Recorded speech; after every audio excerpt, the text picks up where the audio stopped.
बिस्मिल्लाहिर्रहमानिर्रहीम।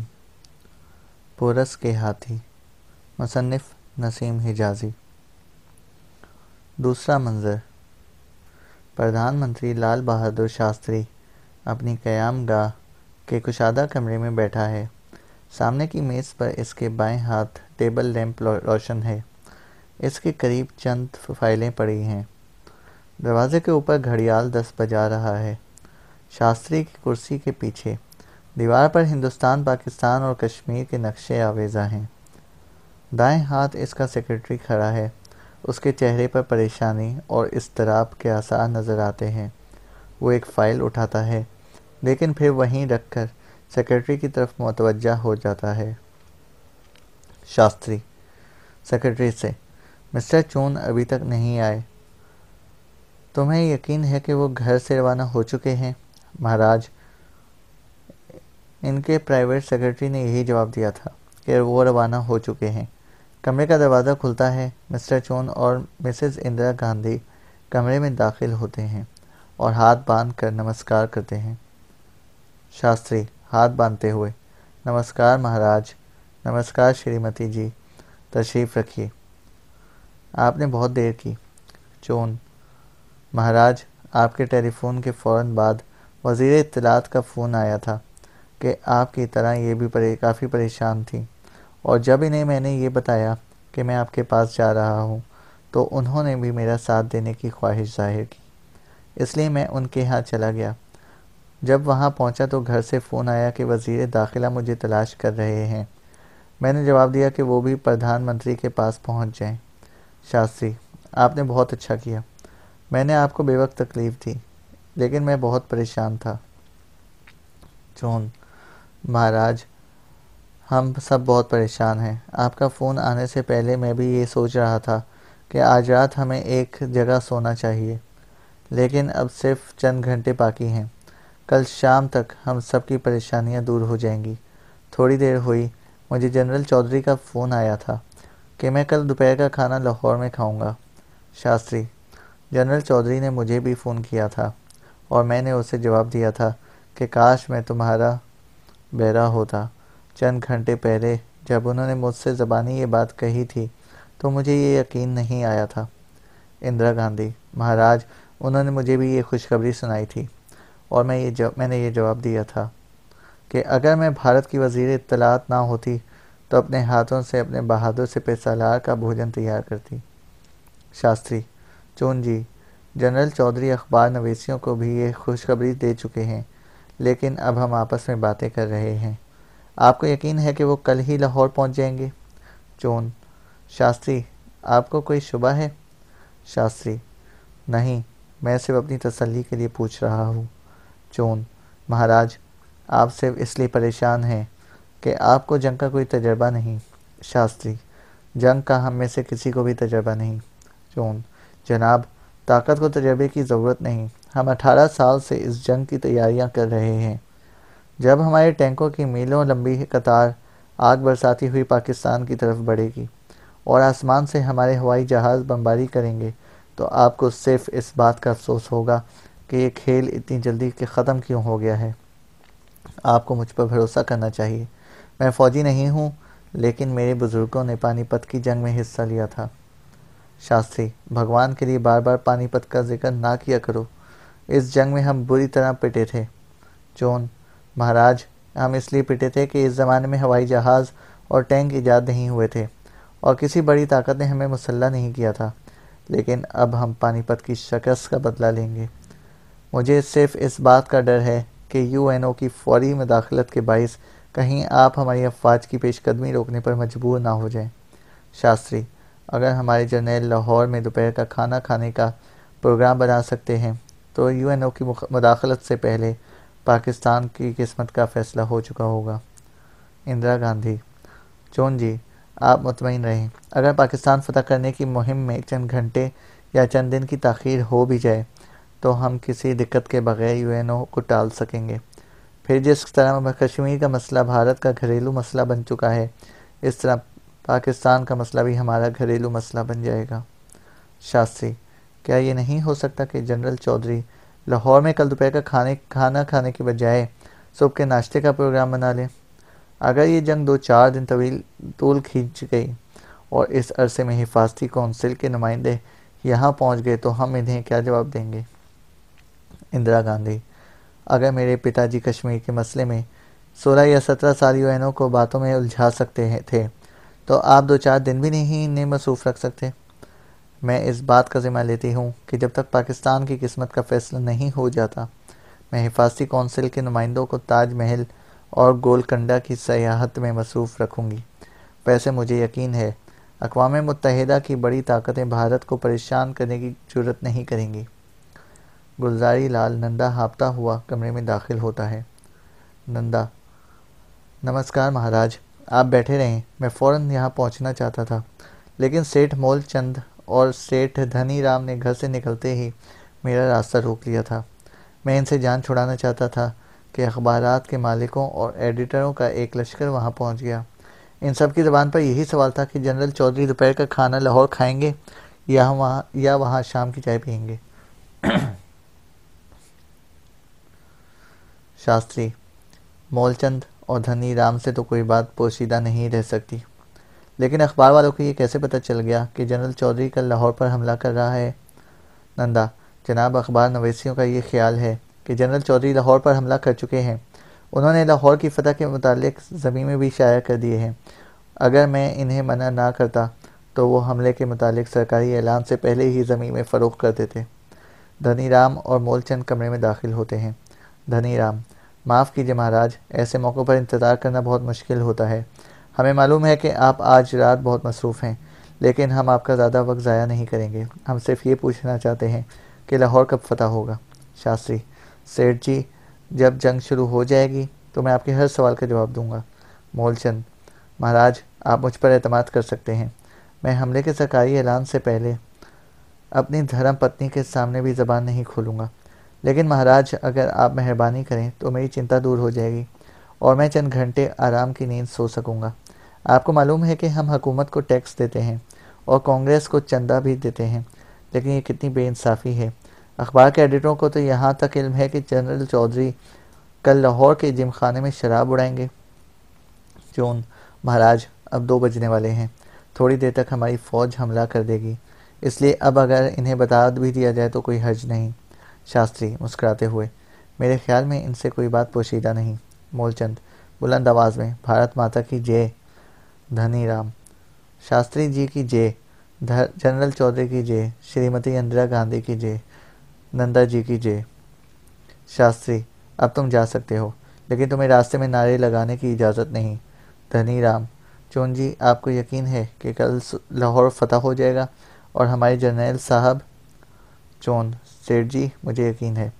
मोलचंद: महाराज, सेठ धनीराम ये पूछना चाहते हैं कि पाकिस्तान बिल्कुल मुकाबला नहीं करेगा। चौन: अगर पाकिस्तान ने मुकाबला किया भी तो जनरल चौधरी का दावा गलत साबित नहीं होगा।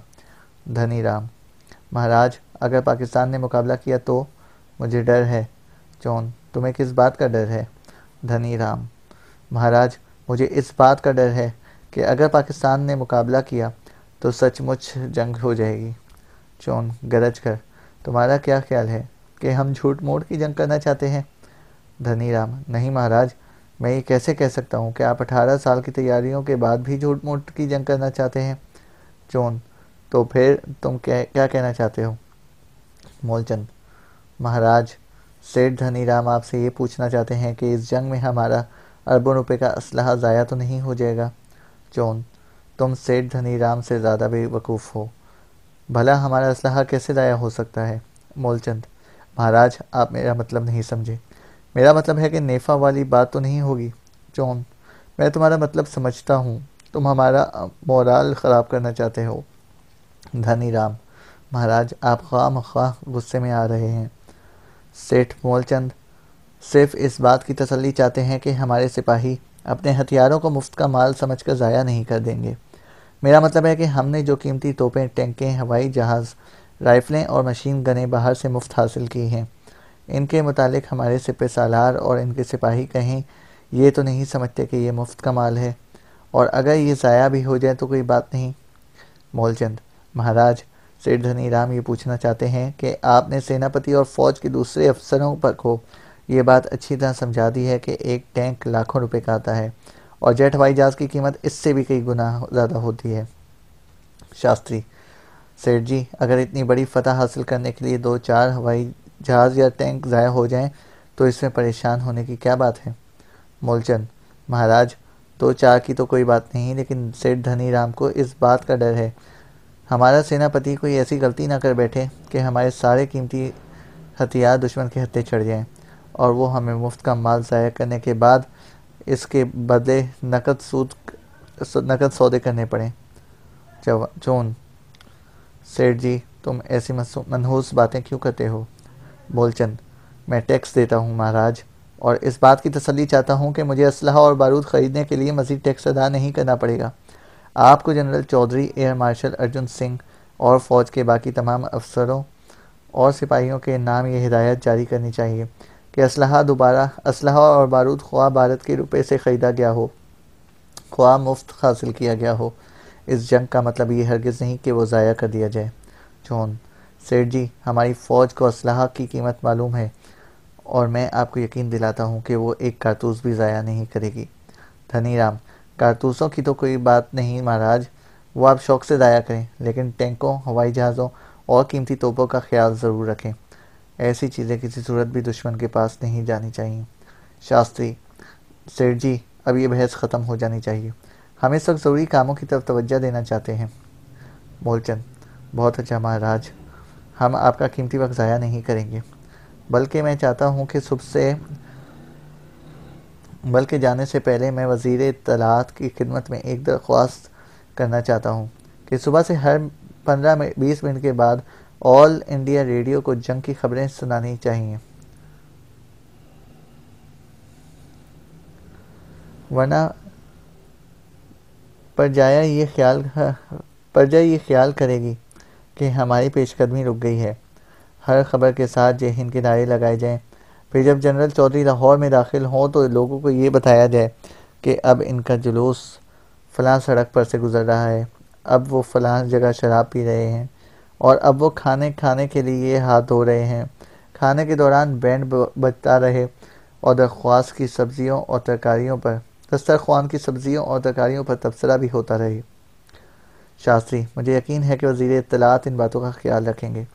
मौलचंद: श्रीमती जी, आप ये बातें गौर से सुने, और हाँ, इस जंग की फ़िल्म भी तैयार कर ली जाए और इस फिल्म में माल रोड और मैकलोड रोड और अनारकली में भारतीय फ़ौज को मार्च करते हुए दिखाया जाए।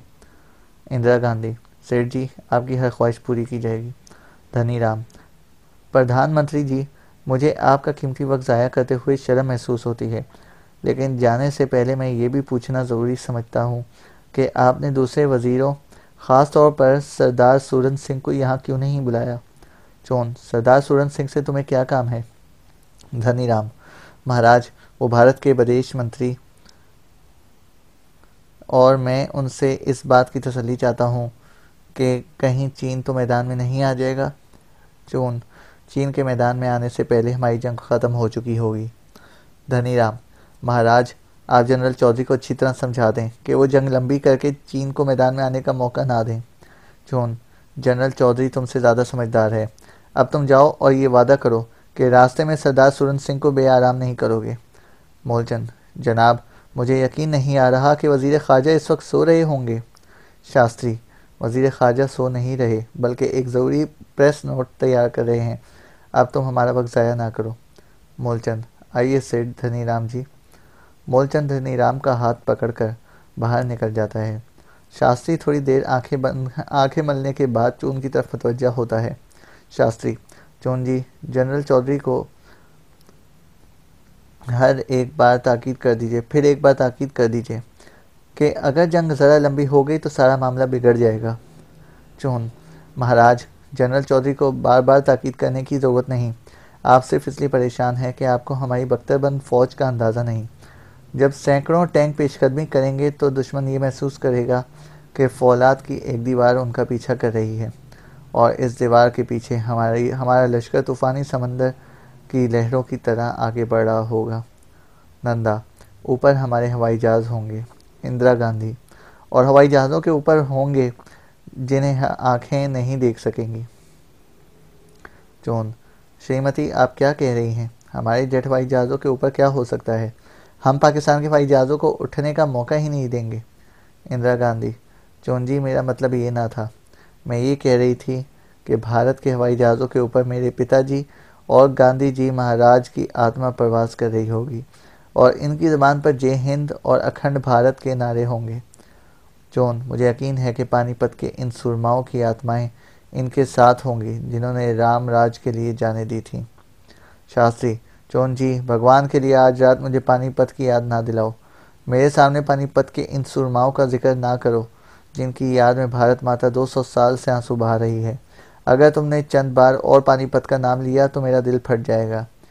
पानीपत को भूल जाओ चोन जी, वो भारत के सपूतों का मरघट है। नंदा, राष्ट्रपति ठीक कह रहे हैं। चोन जी, आप आज आज आपको सिर्फ इन जंगों का जिक्र करना चाहिए जिनमें हमें फतह हासिल हुई थी। चोन जी, हमें कौन सी जंग में फतह हासिल हुई थी? निंदा, श्रीमती जी इस सवाल का जवाब दें। इंदिरा गांधी, जहाँ तक मुझे याद है मुसलमानों के खिलाफ तो हमने पानीपत के अलावा भी किसी मैदान में फतह हासिल नहीं की थी।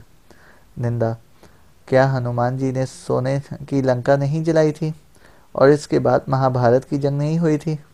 इंदिरा गांधी, नंदा जी लंका वाले मुसलमान नहीं थे और महाभारत की जंग भी कौरव और पांडु का घर तो तनाज़ा था का घरेलू तनाज़ा था। वो भाई भाई थे और इसी देश के रहने वाले थे।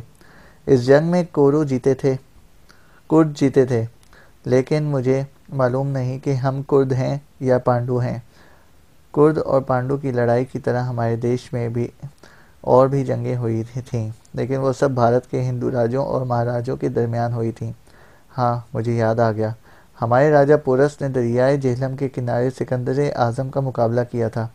सिकंदर मुसलमानों की तरह एक विदेशी था, लेकिन राजा पोरस अपने बेशुमार जंगी हाथियों के बावजूद इसका रास्ता ना रोक सका। राजा पोरस के मनहूस हाथियों ने बदहवास होकर अपना ही लश्कर तबाह कर डाला। चोन, मुस्तरब होकर, आप गणेश देवता को मनहूस ख्याल करती हैं? इंदिरा, नहीं, मैं गणेश देवता को मनहूस ख्याल नहीं करती, लेकिन ये बात सारी दुनिया को मालूम है कि जंग के मैदान में पोरस के हाथी मनहूस साबित हुए थे। जॉन, अगर पोरस के लिए हाथी मनहूस साबित हुए थे तो आप इस मौके पर बार बार इनका जिक्र क्यों करती हैं? इंदिरा, लेकिन इसमें बुराई क्या है चून जी? जॉन, बुराई हो या ना हो, मैं इस मौके पर राजा पोरस और इसके हाथियों का जिक्र नहीं सुन सकता। इंदिरा, लेकिन इसकी वजह? जॉन, वजह मैं नहीं बताऊंगा, आप कोई और बात करें। इंदिरा, अरे मैं समझ गई, आप पोरस के हाथियों के जिक्र से इसलिए परेशान होते हैं कि हमारी फर्स्ट आर्मर डिवीज़न के टैंकों का निशान काला हाथी है। जॉन, ये सब इस गधे की करतूत है। शास्त्री, कौन सा गधा? आप क्या बातें कर रहे हैं? जॉन, महाराज, मैं अपने सेनापति के मुतालिक कह रहा था। नंदा, सेनापति ने क्या किया है? जॉन, महाराज, इस बेवकूफ़ ने बेहतरीन टैंकों के लिए काले हाथियों का निशान पसंद किया था। काश मुझे चंद दिन पहले मालूम होता कि हमले से चंद घंटे पहले श्रीमती इंदिरा पोरस और इसके हाथियों पर लेक्चर देना शुरू कर देंगी तो मैं हुक्म दे देता कि टैंकों से हाथियों के निशान मिटा दिए जाएं। इंदिरा, जॉन जी, मैं आपको यकीन दिलाती हूँ, मेरी नीयत आपका मोराल ख़राब करने की ना थी। अगर मुझे मालूम होता कि आप राजा पोरस और उसके हाथियों के जिक्र। जॉन तिल मिलाकर, भगवान के लिए खामोश रहिए, वरना मैं यहाँ से भाग जाऊँगा। शास्त्री, जॉन जी, हिम्मत से काम लीजिए, आप भारत के रक्षा मंत्री हैं। मुझे यकीन है कि श्रीमती जी का मकसद आपको चिढ़ाना ना था। आपको मालूम है कि आपकी हर मीटिंग में एक दो बार पानीपत की तीसरी जंग का जिक्र ज़रूर कर देते हैं। हालांकि ये जंग भारत के लिए इंतहाई मनहूस थी। मैं एहतजाज करता हूँ तो आप कहते हैं कि मुझसे भूल हो गई, लेकिन फिर भी आपसे भूल हो ही जाती है। जॉन, शास्त्री जी, आइंदा मुझसे ऐसी भूल नहीं होगी। भगवान के लिए श्रीमती जी को भी समझाइए कि वो मुझे बार बार राजा पोरस और इसके मनहूस हाथियों की याद ना दिलाएं। वक्फा। टेलीफोन की घंटी बजती है। शास्त्री का सेक्रेटरी रिसीवर उठाकर कान से लगाने के बाद शास्त्री की तरफ बढ़ाता है। सेक्रेटरी, महाराज, जनरल चौधरी का टेलीफोन है। शास्त्री, रिसीवर पकड़कर कान से लगाते हुए, हेलो जनरल चौधरी। नहीं नहीं, मैं सो तो नहीं रहा। मिस्टर चोन यहीं हैं। वो आपकी फतह की पहली खबर सुनने तक यहीं रहेंगे। कितने टैंक? काश मैं देख सकता। हाँ, मैं समझ सकता हूँ। रात के वक्त वो जंगी हाथियों से ज़्यादा खौफनाक मालूम होते हैं। मैं तुम्हें आशीर्वाद देता हूँ। जय हिंद। रिसीवर रखते हुए। चोन जी, जनरल चौधरी कहता है कि हमारे टैंक पेशकदमी के लिए तैयार खड़े हैं। हम मुख्तलिफ महाजों से पाकिस्तान की सरहदें अबूर करेंगे। रात के वक्त ये आहनी किले जंगी हाथियों से कहीं ज़्यादा खौफनाक महसूस होंगे। हमले के वक्त इनकी ताकत हज़ारों हाथियों से ज़्यादा होगी और इनके पीछे हज़ारों बख्तरबंद गाड़ियाँ, जीपें और ट्रक होंगे। चोन माथे पर हाथ मारते हुए। शास्त्री जी, बार बार हाथियों का जिक्र ना कीजिए, ये बदशगुनी है। नंदा, कैसी बदशगुनी चोन जी? आपको क्या हो गया है? चोन, मैं पोरस नहीं हूँ और मेरे टैंक पोरस के हाथी नहीं हैं। जनरल चौधरी मेरा मोराल ख़राब करना चाहते हैं। जैसे जानबूझकर हाथियों का जिक्र किया है, लेकिन मेरा मोराल ख़राब नहीं हो सकता। शास्त्री सेक्रेटरी से, तुम डॉक्टर को बुलाओ, चोन जी बहुत थक गए हैं। चोन, शास्त्री जी, मैं बिल्कुल ठीक हूँ। इस वक्त डॉक्टर की ज़रूरत इस बेवकूफ़ को है जिसे टैंक देखकर हाथी याद आते हैं। इंदिरा, चोन जी, टैंक और हाथी का मवाजना कोई नई बात नहीं। जब हम बाहर से टैंक मंगवा रहे थे तो मेरे पिताजी ये कहा करते थे कि मौजूदा दौर की जंग में टैंक की वही अहमियत है जो पुरानी जंगों में हाथी की हुआ करती थी। आप सिर्फ इसलिए परेशान होते हैं कि हाथियों का जिक्र सुनकर आपको राजा पुरस के वो हाथी याद आ जाते हैं जिन्होंने मैदान से मुंह फेर कर भागते हुए राजा की अपनी ही फौज रोंद डाली थी, और राजा पुरस के हाथियों की इस अफसोसनाक कारगुजारी की याद ने आपको इस वहम में मुब्तला कर दिया है कि कहीं हमारे टैंक भी हमारी फ़ौज के लिए ख़तरनाक ना बन जाएं। लेकिन आप सिर्फ पोरस के हाथियों के मुतालिक क्यों सोचते हैं? आखिर तारीख में इन अफवाज का जिक्र भी तो आता है जिन्होंने अपने हाथियों की बदौलत कोई जंग नहीं जीती। इंदिरा, लेकिन चोन जी, हमने हाथियों के बगैर भी तो कोई जंग नहीं जीती। शास्त्री, लेकिन हम झगड़ा किस बात पर कर रहे हैं? आखिर टैंक के साथ हाथी का क्या मुकाबला है? चोन जी, शास्त्री जी, यही तो मैं कह रहा हूँ, लेकिन आप सब मेरे कानों में बार बार हाथी और पुरस पुरस और हाथी के मनहूस अल्फाज ठोस रहे हैं। अगर ऐसी मनहूस बातें कोई और करता तो मैं नंदा जी को मशवरा देता कि इसे डिफेंस ऑफ इंडिया रेगुलेशंस के तहत गिरफ्तार कर लिया जाए। नंदा, मैं कल ही ये हुक्म जारी करूँगा कि पानीपत, पोरस और हाथी के अल्फाज डिफेंस ऑफ इंडिया रेगुलेशंस की जद में आते हैं। चोन, कल आपके पास ऐसी फजूल बातों के लिए वक्त नहीं होगा। आपकी जिम्मेदारी मफतूहा इलाकों का इंतज़ाम ठीक करना है। नंदा, मुझे यकीन है कि मफतूहा इलाकों में दुश्मनों की लाशों के सिवा कुछ नहीं होगा, लेकिन अगर आपको ये डर है कि कुछ लोग इधर उधर छुप कर अपनी जानें बचाने में कामयाब हो जाएंगे, तो भी आपको मुझ पर भरोसा रखना चाहिए। मैं पूरा बंदोबस्त कर चुका हूँ। रास्ते की जो आबादी हमारी बरी और फ़िज़ाई अफवाज की गोलाबारी से बच जाएगी, उसे ठिकाने लगाने की जिम्मेदारी जिन सिंह और सियोक सिंह को सौंप दी गई है। इस वक्त सियालकोट की सरहद से लेकर वाघा और कसूर की सरहदों तक भारतीय अफवाज मुसल्लह अफवाज की सफ़ों के पीछे भारत के वो सपूत जमा हो रहे हैं जो 18 साल से इस मौके का इंतज़ार कर रहे हैं। मैंने उन्हें हिदायत कर दी है कि वो फ़ौज से चंद मील पीछे रहें। चोन, नंदा जी, आपने बहुत अच्छा किया, लेकिन अपने रक्षा मंत्री से ऐसी अहम बातें पोशीदा नहीं रखनी चाहिए थी। नंदा, महाराज, मैं पार्लियामेंट या कैबिनेट के सामने ऐसी बातें नहीं कर सकता था। अगर कोई सिख या मुसलमान वजीर यहाँ मौजूद होता तो मैं आज भी खामोश रहना ही पसंद करता। शास्त्री, आपने बड़ी दानाई का सबूत दिया है, वरना मेरे सिख और मुसलमान वजीर जिन सिंह का नाम सुनकर ही बदवास हो जाते हैं। सूरन सिंह यकीनन ये शोर मचाते कि हम जंग के बहाने मशरिकी पंजाब के सिखों के कत्ल ले आम की तैयारियां कर रहे हैं। नंदा, महाराज, सूरन सिंह ज़्यादा अरसा खामोश नहीं रह सकेगा। जंग के बाद हमारी फ़ौजों को आराम की ज़रूरत हो सकती है, लेकिन हमारे जन सिंह जो आराम से नहीं बैठेंगे। हमें सिर्फ इस एहतियात की ज़रूरत है कि चंद दिन गैर मुल्की अखबारात के नुमाइंदे मशरिकी पंजाब में दाखिल ना हो सकें। शास्त्री, नंदा जी, सिखों के मुतालिक तुम्हारे जज्बात हमसे पोशीदा नहीं, लेकिन भगवान के लिए जल्दबाजी से काम ना लीजिए। मैं पाकिस्तान के साथ जंग ख़त्म होने तक सिख सिपाहियों को भारत के लश्कर की अगली सफ़ में देखना चाहता हूँ। नंदा, आप चिंता ना करें महाराज, जिन सिंघी नौजवान बेवकूफ़ नहीं है, वो ये जानते हैं कि हमें सिखों की ज़रूरत है। चोन, मैं एहतजाज करता हूँ। मिस्टर नंदा को ये मालूम है कि भारत की गैर हिंदू अक़लियतों के मुतालिक मेरे जज्बात इनसे मुख्तलिफ नहीं, लेकिन मुझे शिकायत है कि इतना बड़ा प्लान मुझ पर ज़ाहिर नहीं किया गया। नंदा, चोन जी, इसमें नाराज़ होने की कौन सी बात है? मैंने भारत के अखबार नवीसियों के सामने भी अपनी खुफिया कारगुजारी का जिक्र नहीं किया। आपको मेरे हौसले की दाद देनी चाहिए। मैं प्रजा की वाह वाह से बेनियाज होकर भारत माता की सेवा करना चाहता हूँ। चोन, लेकिन आपने जिन सिंघियों को खुश करने का मौका तो हाथ से नहीं जाने दिया। आप इन्हें ये बता चुके हैं कि भारत पाकिस्तान पर हमला करने वाला है। नंदा, चोन महाराज, हम सब जिन सिंघियों और महासभाइयों को खुश रखना चाहते हैं, क्योंकि हम सब ये जानते हैं कि भारत माता की हिंदू अक्सरियत की खुशनुदी हासिल करने का बेहतरीन तरीका यही है, और ये जंग भी तो इसीलिए शुरू की जा रही है कि हम में से कोई भी उन्हें नाराज़ करने की जुर्रत नहीं कर सकता। बाहर के मुल्क यही समझेंगे कि हम सिर्फ अपनी ताकत का मुजाहिरा करने के लिए जंग शुरू कर रहे हैं। इन्हें क्या मालूम कि हम किन मुश्किलात का सामना कर रहे हैं। हमने गुज़िश्ता 18 साल में भेड़िए पाले हैं, अब इनके लिए नई नई शिकारगाहें तलाश करना एक मजबूरी है। बहरहाल मैंने इंतहाई राजदारी से काम लिया है और हमले के मुतालिक चंद बड़े लीडरों के सिवा किसी को नहीं बताया। इंदिरा, आपको मेरे सामने ऐसी बातें नहीं कहनी चाहिए। आप जानते हैं कि मेरे पिताजी ने किसी मौके पर भी जिन सिंघियों और महासभाइयों के सामने ऐसी कमज़ोरी जाहिर नहीं की।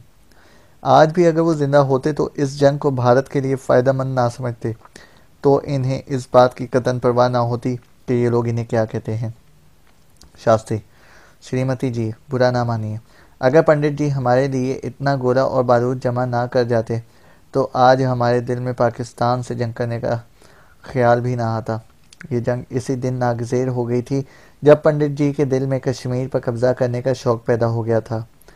इनका कमाल ये था कि वो पूरे 17 साल कश्मीर के मसले को उलझा कर भारत को जंगी तैयारियों का मौका देते रहे। उन्होंने कभी अपनी गैर जानिबदारी का ढंढोरा पीट कर रूस से असलहा और रुपया हासिल किया और कभी एंग्लो अमेरिकन ब्लॉक से वाबस्ता होकर जंगी इमदाद हासिल की।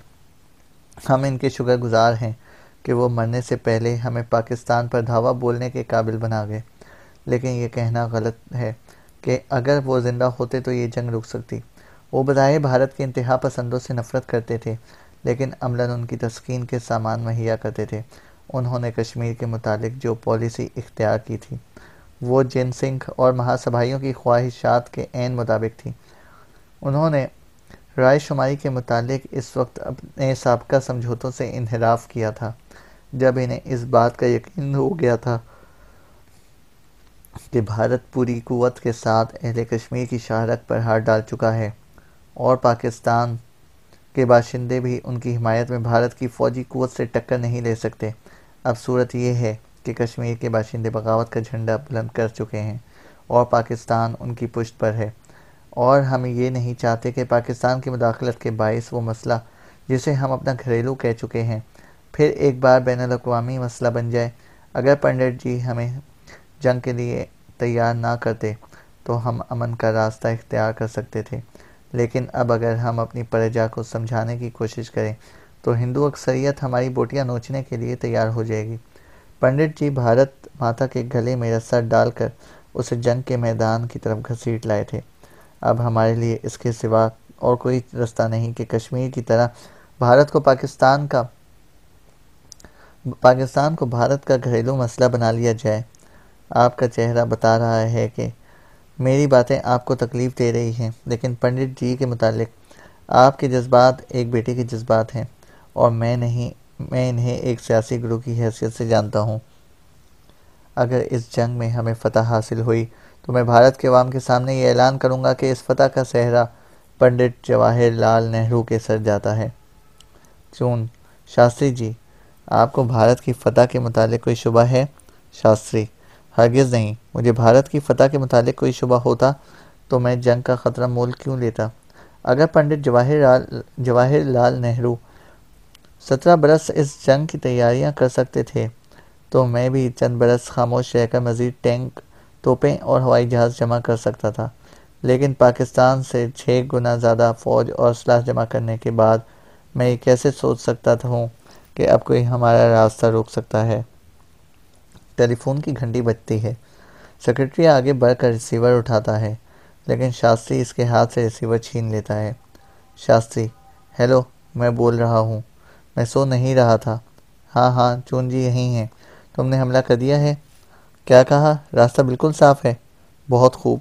तो इसका मतलब है कि तुम शायद दोपहर के वक्त खाने की बजाय सुबह के नाश्ते के वक्त लाहौर पहुंच जाओ। हाँ हाँ, सियालकोट पर भी कब्जा करना ज़रूरी है। मुझे पहले ही यकीन था कि दुश्मन मुकाबले की जरूरत नहीं करेगा। मैं बहुत खुश हूँ। अब मुझे थकावट या नींद का कोई एहसास नहीं। तुम पेशकदमी जारी रखो। काश इस वक्त भारत के तमाम बाशिंदे तुम्हारी आवाज़ सुन सकते। चून, शास्त्री से रिसीवर छीनते हुए। हेलो, मैं चून हूँ। शास्त्री, दोनों हाथों से रिसीवर पकड़ते हुए। चून जी, आप क्या कर रहे हैं? भगवान के लिए मुझे बात करने दीजिए। Hello general Chaudhary. चून, रिसीवर अपने मुंह की तरफ खींचते हुए। हेलो हेलो, मैं चून हूँ। शास्त्री, चून की कलाई के साथ रिसीवर लटक कर रिसीवर से मुंह लगाने की कोशिश करते हुए। मैं प्रधानमंत्री हूँ। अभी मेरी बात ख़त्म नहीं हुई। तुम मेरी इंसल्ट कर रहे हो। नहीं नहीं जनरल साहब, तुम नहीं। मैं चून से बात कर रहा हूँ। चून शास्त्री की कलाई मरोड़ कर उसे एक तरफ धकेलने के बाद कुर्सी पर खड़ा हो जाता है। चून, हेलो जनरल, अब तुम इत्मीनान से बात कर सकते हो। नहीं नहीं, मैं चून हूँ। अरे ये लड़ाई नहीं थी, हम आपस में मजाक कर रहे हैं। इंदिरा, चून जी, आपको महामंत्री के साथ इस कदर बेतकल्लुफ़ नहीं होना चाहिए। जनरल चौधरी क्या ख्याल करेगा? चून इंदिरा गांधी से, मैं रक्षा मंत्री हूँ और मुझे इस बात की परवाह नहीं कि कोई जनरल मेरे मुतालिक क्या ख्याल करता है। रिसीवर पर, अरे नहीं, मैं किसी और से बात कर रहा था। ये कैसे हो सकता है कि भारत का सिपह सालार पाकिस्तान पर हमला कर चुका हो और मुझे इसकी परवाह तक ना हो। बहुत अच्छा, तुम वक्त ज़ाया ना करो। अब मैं घर जा रहा हूँ। सुबह पार्लियामेंट में ये खुशखबरी सुना दी जाएगी, लेकिन मेरे बयान के बाद अगर लाहौर की फतह की खबर भी आ गई तो सारे भारत में तुम्हारी धूम मच जाएगी। बहुत अच्छा, अब तुम अपना काम जारी रखो। जय हिंद। कुर्सी से उतरकर रिसीवर रखते हुए। शास्त्री जी, आपको नाराज़ नहीं होना चाहिए। मैं जनरल चौधरी से हमले की खबर सुनने के मुतालिक आपसे ज़्यादा बेचैन था। नंदा, मैं भी कम बेचैन नहीं था, लेकिन मुझे आपकी किश्ती में हिस्सा लेने की जरूरत नहीं हुई। इंदिरा, शास्त्री जी, मिस्टर चून को माफ़ कर दीजिए। हमले की खबर सुनकर इनका बेचैन हो जाना एक कुदरती बात थी। ये खुशी का वक्त है। अब आपको गले लगकर जय हिंद के नारे लगाने चाहिए। चून जी, आप भी माफ़ी मांग लीजिए।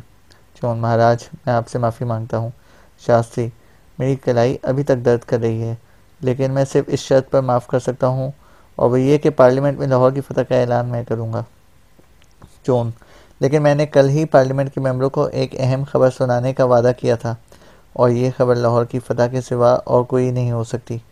मैं आपको ये रियायत दे सकता हूँ कि लाहौर के बाद सियालकोट की फतह की खबर आप सुनाएं। शास्त्री, नहीं, मैं भारत की अजीम तरीन फतह का ऐलान सिर्फ भारत का वज़ीर आज़म कर सकता है। चून, जिद ना कीजिए महाराज। शास्त्री, जिद तुम कर रहे हो। तुम्हें इस बात का एहसास भी नहीं कि तुम मेरी कलाई मरोड़ चुके हो। नंदा, शास्त्री जी, मैं एक तजवीज़ पेश करता हूँ। शास्त्री, तुम मिस्टर चून की तरफदारी करना चाहते हो? नंदा, नहीं महाराज, मेरी तजवीज़ यह है कि चून जी पार्लियामेंट में लाहौर की फतह की खबर सुनाते ही ये ऐलान कर दें कि अब इस फतह की खुशी में जुलूस निकाला जाएगा, और मैं ये इंतज़ाम करूँगा कि इस जुलूस में आप हाथी पर सवार हों और बाकी सब पैदल हों। जब रास्ते में आप पर फूलों की बारिश की जाए और आपके हक में नारे लगाए जाएंगे तो अवाम सिर्फ आपकी तरफ देखेगी। चून, आपने वादा किया था कि आइंदा मेरे सामने हाथी का जिक्र नहीं होगा। इंदिरा, चून जी, आपको ये बात पसंद नहीं कि शास्त्री जी का जुलूस निकाला जाए? चून, मुझे जुलूस पर कोई एतराज़ नहीं, लेकिन हाथी की बजाय मैं उन्हें अपने कंधों पर उठाने के लिए तैयार हूँ। इंदिरा, ये तो और भी अच्छी बात होगी। जब भारत का रक्षा मंत्री भारत के प्रधानमंत्री को कंधे पर उठाकर आगे आगे चलेगा तो लोग खुशी से पागल हो जाएंगे। लेकिन चून जी, आप थक तो नहीं जाएंगे? चून, शास्त्री जी के बोझ से हरगिज नहीं। अगर मुझे सारा दिन गलियों में भागना पड़े तो भी मुझे थकावट नहीं होगी। शास्त्री, तुम मेरा मजाक उड़ाते हो। मैं तुम्हारे कंधे पर सवारी नहीं करूँगा। जिंदा, तो आपके लिए खुली कार का इंतज़ाम किया जाएगा। शास्त्री, तुम खुली कार का इंतज़ाम तो करोगे, लेकिन इस बात की क्या ज़मानत है कि जब जुलूस रवाना होगा तो खुली कार पर मेरी जगह डॉक्टर राधा कृष्णन सवार नहीं हो जाएंगे। इंदिरा, मैं इस बात की जिम्मेदारी लेती हूँ कि डॉक्टर राधा कृष्णन जी महाराज इस जुलूस में शरीक नहीं होंगे। मैं जुलूस के वक्त किसी गैर मुल्की अखबार नवीस से इसकी मुलाकात का इंतज़ाम कर दूंगी और ख़ुद भी इनके साथ रहूंगी। नंदा, महाराज, अब आपको खुश हो जाना चाहिए। चोन, महाराज, मैं फिर आपसे माफ़ी मांगता हूँ। इंदिरा, महाराज, चोन को उठकर गले लगाइए। शास्त्री चोन की तरफ देखकर मुस्कुराता है और उठकर उसे गले लगा लेता है। नंदा, बोलो भारत माता की जय। इंदिरा गांधी, शास्त्री और चोन भारत माता की जय का नारा लगाते हैं। एक मुलाजिम कमरे में दाखिल होता है और एक लिफाफा शास्त्री के सामने मेज़ पर रखता है। शास्त्री बरम होकर, ये किसने दिया है? मुलाजिम, महाराज, एक कर्नल साहब बाहर खड़े हैं। उन्होंने कहा था कि जब प्रधानमंत्री जी बेदार हों तो ये ज़रूरी ख़त इनकी खिदमत में पेश कर दिया जाए। जब सिक्योरिटी अफसर ने इन्हें ये बताया कि आप भी अभी जाग रहे हैं तो कर्नल साहब ने कहा, ये ख़त इसी वक्त अंदर भेज दो और प्रधानमंत्री से कहो कि इन्हें मुबारकबाद देना चाहता हूँ। वो कहते हैं कि मैं 1 मिनट से ज़्यादा नहीं लूँगा। सिक्योरिटी अफसर कहते हैं कि वो कर्नल साहब को अच्छी तरह जानते हैं। शास्त्री, उसे भेज दो। मुलाजिम चला जाता है और शास्त्री लिफाफे से एक खूबसूरत कार्ड निकाल कर पढ़ने के बाद मुस्कुरा कर अपने साथियों की तरफ देखता है। इंदिरा, महाराज, ये कोई दावतनामा मालूम होता है। शास्त्री चोन से, आपके सेनापति ने फिर एक बार हमें यकीन दिलाने की ज़रूरत महसूस की है कि वो आज ही लाहौर फतह कर लेंगे। उन्होंने मुझे शाम के 5:15 बजे जिमखाना क्लब में चाय की दावत दी है। मालूम होता है कि ये कार्ड उन्होंने हमले का फैसला होते ही छपवा लिए थे। चोन, उन्होंने जंग के पूरे प्लान के मुतालिक मेरे साथ बहस की थी, लेकिन ये नहीं बताया था कि वो 6 सितंबर की शाम को लाहौर की फतह की खुशी में चाय की दावत का इंतज़ाम कर रहे हैं। शास्त्री, जनरल चौधरी एक तजर्बाकार जनरल है और एक तजर्बाकार जनरल ऐसी बातों में इंतहाई एहतियात से काम लेता है। मुझे सिर्फ इस बात का अफसोस है कि मैं इस दावत में शरीक नहीं हो सकूँगा। मेरा दिल्ली में रहना ज़रूरी है। चोन, आपकी जगह मैं लाहौर जाने के लिए तैयार हूँ महाराज। नंदा, लेकिन आप तो पार्लियामेंट के सामने इस हमले का ऐलान करेंगे। चोन, मैं ऐलान करते ही लाहौर रवाना हो जाऊँगा। सेनापति और इसके बहादुर जवानों की हौसला अफजाई ज़रूरी है। मैं लाहौर जिमखाना में चाय पीने के अलावा लाहौर रेडियो स्टेशन से भी तकरीर करूँगा। नंदा, मैं आपके साथ चलूँगा। चोन जी, लाहौर के साथ मेरी दिलचस्पियाँ आपसे ज़्यादा हैं। चोन, नंदा जी, आपका ताल्लुक़ फ़ौज के साथ नहीं, पुलिस के साथ है। जब पुलिस के दस्ते लाहौर भेजे जाएंगे तो मैं आपको उनके साथ जाने से नहीं रोकूंगा, लेकिन फ़ौज के साथ रक्षा मंत्री को ही जाना चाहिए। नंदा, चोन जी, जब लाहौर फतह हो जाएगा तो वहाँ फ़ौज का काम ख़त्म हो जाएगा। अर्जुन सिंह और सेवक सिंह के दस्ते पर अपने हिस्से की जिम्मेदारियाँ संभाल लेंगे और इन लोगों से काम लेने के लिए आपको मेरी ज़रूरत महसूस होगी।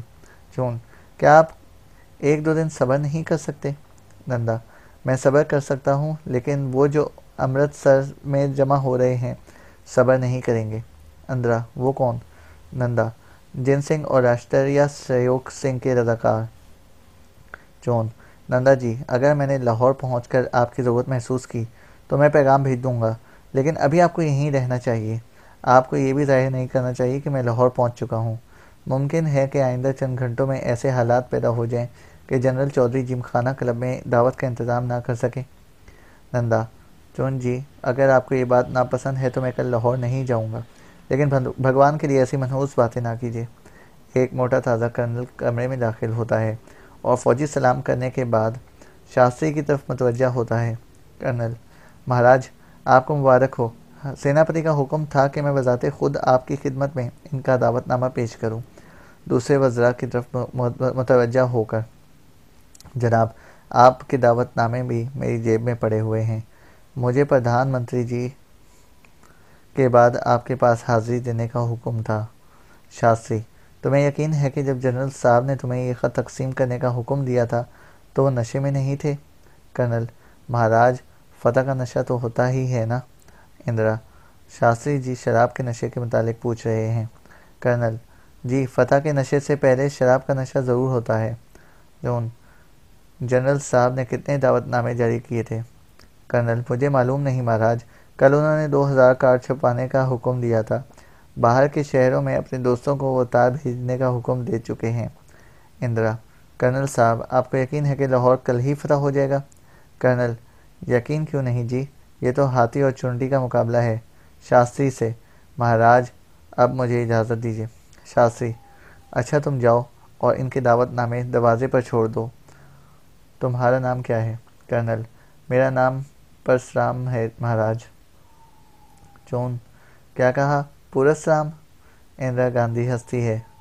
जॉन, माथे पर हाथ मारते हुए, श्रीमती जी, भला हाथी और पोरस के अल्फाज में हंसने की क्या बात है? इंदिरा, जॉन जी, इनका नाम पोरसराम नहीं परसराम है। कर्नल परेशानी की हालत में जॉन की तरफ देखते हुए, महाराज मुझे मालूम नहीं असली लफ्ज़ पोरसराम है या परसराम है। बहरहाल मेरे माता पिता और पानीपत के तमाम लोग मुझे परसराम ही कहा करते थे। जॉन चिल्लाकर, तुम जा सकते हो। कर्नल सल्यूट करने के बाद बाहर निकल जाता है। शास्त्री, जॉन जी, जंग के दिनों में फ़ौजी अफसरों के साथ इस तरह पेश नहीं आना चाहिए। उसे क्या मालूम था कि इसकी ज़बान का परसराम आपके कानों का पोरसराम बन जाएगा। जॉन, लेकिन मैं बार बार ये बदशगुनी बर्दाश्त नहीं कर सकता। नंदा, पानीपत का लफ्ज़ सुनकर भी मैं परेशान हो गया था, लेकिन इस बेचारे का कोई कसूर न था। मिस्टर झा, वज़ीर-ए-आज़म का सेक्रेटरी, महाराज मुझे कुछ कहने की इजाज़त है? शास्त्री, कहो। सेक्रेटरी, जनाब, मैं आपको ये बताना चाहता था कि पोरस और हाथियों का जिक्र हमारे लिए किसी बदशगुनी का बायस नहीं हो सकता। हाथी पोरस की शिकस्त का बायस इसलिए हुए थे कि उन्होंने दुश्मन की सफ़ों से मुंह मोड़कर राजा पोरस के सिपाहियों की सफ़ें रोंद डाली थीं। एक जानवर का बदहवास हो जाना और उल्टे पांव भागना समझ में आ सकता है, लेकिन टैंक और हाथी में कोई मुशाबहत नहीं। एक टैंक इंजन की खराबी के बायस रुक सकता है, दुश्मन की गोलाबारी के बायस तबाह हो सकता है, लेकिन पोरस के हाथी की तरह बदहवास होकर पीछे की तरफ नहीं भाग सकता। तो इस सूरत में मुमकिन है कि टैंक तो भारत के हों, लेकिन इन्हें चलाने वाले पाकिस्तानी हों। जॉन, उफ भगवान तुम्हारा सत्यानाश करे। अगर तुम 5 मिनट और अपनी अकल का पटारा ना खोलते तो क्या हर्ज था। अब मुझे ये सोचना पड़ेगा कि भारत के टैंकों पर पाकिस्तान के सिपाहियों के सवार हो जाने के इम्कानात क्या हैं? सेक्रेटरी, लेकिन महाराज आप नामुमकिन बातें क्यों सोचते हैं? अगर जंग में घोड़े का सवार गोली खा कर गिर पड़े तो ये हो सकता है कि दुश्मन खाली घोड़े पर सवार हो जाए, लेकिन टैंक का ड्राइवर तो आनी खोल के अंदर इस वक्त तक महफूज रहता है जब तक टैंक तबाह नहीं हो जाता, और जब तक टैंक तबाह हो जाता है तो ये सवाल ही पैदा नहीं होता कि वो पोरस के हाथी की तरह उल्टा भागना शुरू कर दे। आखिर शगुन के लिए भी तो कोई वजह होनी चाहिए। जॉन, टैंक तो उल्टा नहीं भाग सकता, लेकिन तुम्हारी ज़बान बहुत मनहूस है। क्या तुम मुझे ये समझाना चाहते हो कि जब हमारे टैंक तबाह हो जाएंगे तो हम हर ख़तरे से महफूज हो जाएंगे? सेक्रेटरी, मैंने ये कब कहा है महाराज? मैं तो आपको ये समझाने की कोशिश कर रहा था कि हमारे टैंक तबाह हो सकते हैं, लेकिन इनकी तबाही से हमारी फ़ौज के लिए किसी को सूरत भी वो ख़तरा पैदा नहीं हो सकता जो राजा पोरस के जीते जागते हाथियों की मामूली सी बदहवासी ने उसकी फ़ौज के लिए पैदा कर दिया था। जॉन चिल्लाकर, लेकिन हमारे टैंकों की तबाही ज़रूरी है। सेक्रेटरी, महाराज मैंने हरगिज़ ये नहीं कहा कि हमारे टैंकों की तबाही ज़रूरी है। मैं तो आपको इस बात की तसल्ली देना चाहता था कि पोरस के हाथियों की मिसाल। जॉन मेज़ पर मुक्का मारते हुए, पोरस के हाथियों के बच्चे, खामोश रहो। सेक्रेटरी, मैं एहतजाज करता हूँ। मैं वज़ीर-ए-आज़म, वज़ीर दाखिला और वज़ीर इत्तलात के सामने एहतजाज करता हूँ। जॉन, तो मेरी पोजीशन ख़राब कर रहे हो। भगवान के लिए खामोश हो जाओ। टेलीफोन की घंटी बजती है। सेक्रेटरी, जॉन जी आप टेलीफोन उठा सकते हैं, इस वक्त जनरल चौधरी के सिवा और कोई नहीं हो सकता। जॉन टेलीफोन का रिसीवर उठाकर, हेलो जनरल चौधरी, मैं जून बोल रहा हूँ। अच्छा, आप सेठ मूलचंद हैं। मुझे मालूम है कि लाहौर पर हमला हो चुका है, लेकिन तुम्हें किसने बताया? अमृतसर से किसने फ़ोन किया है? बद्री प्रसाद कौन है? वो क्या कहता है? हो सकता है कि ये बात सही हो, लेकिन हमें अभी तक हवाई अड्डे पर कब्जे की इत्तला नहीं मिली। नहीं नहीं, तुम्हें यहाँ आने की इजाज़त नहीं। शास्त्री जी को अब कुछ देर आराम करने की ज़रूरत है और हम भी अपने अपने घर जा रहे हैं। तुम रेडियो ऑन करके बैठे रहो, जब कोई बड़ी खबर आए तो सुना दी जाएगी। रिसीवर रखते हुए, शास्त्री जी अब हमें इजाज़त दीजिए। शास्त्री, बहुत अच्छा। जॉन, नंदा और इंदिरा गांधी शास्त्री को प्रणाम करने के बाद कमरे से निकल जाते हैं। शास्त्री सेक्रेटरी से, मुझे अफसोस है कि चून ने तुम्हारे साथ ज्यादती की है, लेकिन तुम्हें इसके साथ बहस नहीं करनी चाहिए थी। इस वक्त वो जोश में था। जब लाहौर की फतह की खबर आएगी तो इसका मूड बदल जाएगा और मैं ये कोशिश करूँगा कि तुम्हारी सुलह हो जाए। सेक्रेटरी, माफ़ कीजिए, लाहौर की फतह के बाद वो शायद आपके साथ भी बात करना पसंद ना करे। मैं आज आपके साथ इसका रवैया देख चुका हूँ शास्त्री, लेकिन वो बहुत जल्द ठीक हो जाएगा और मैं वादा करता हूँ कि तुम खसारे में नहीं रहोगे। अब थोड़ी देर आराम कर लो। सेक्रेटरी, जनाब, अब सुबह हो रही है, मैं सोने की बजाय फतूहात की खबर सुनना चाहता हूँ। आप आराम करें। शास्त्री उठकर अंगड़ाई लेते हुए, बहुत अच्छा, मैं जाता हूँ, लेकिन जब कोई बड़ी खबर आ जाए तो मुझे जगा देना। शास्त्री दूसरे कमरे में चला जाता है।